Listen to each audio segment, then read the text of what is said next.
there, everyone, and good Wednesday and good evening. Dun, dun, dun. It's dark. I hate the winter.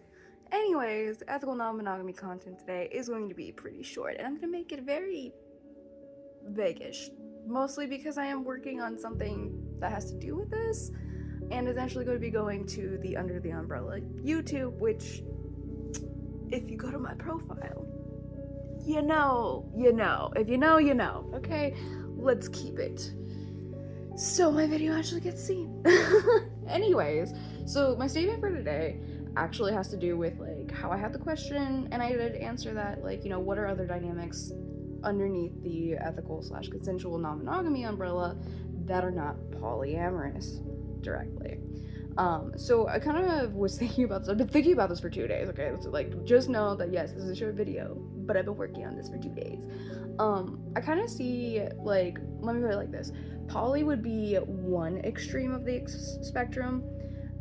Like specifically, and like I have to say it like this, specifically like the kind of poly I need as a demisexual poly is like that extreme level on one side of the spectrum, which I would call the commitment versus connection scale spectrum. So on the other side of the spectrum is where we have like our more casual stuff, where it's more about like dynamics in like BDSM, the Quinky community, even just casual non-monogamy that's consensual or ethical.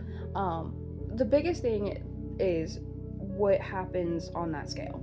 So there's like that middle zone where we have some dynamics that very much so are kind of intermingled between the two, where connection is very welcome, but commitment is also welcome. That's where I call the middle ground. On the polyamorous side, commitment is like the desire. That is the goal. That is what is required for connection to be meaningful. On the other end, the opposite end from poly, is where we have like the casual and stuff, where it's about connection, and it doesn't make it any less valid. It's actually still the same kind of valid as poly. It comes down to the core ethics. But when we look at that scale, and I want to talk more about the casual side, because for that type of dynamic, even as a poly person, I can see the appeal. I can't do that because I get fees too quickly, okay? And even with like my own past, like most people don't know this,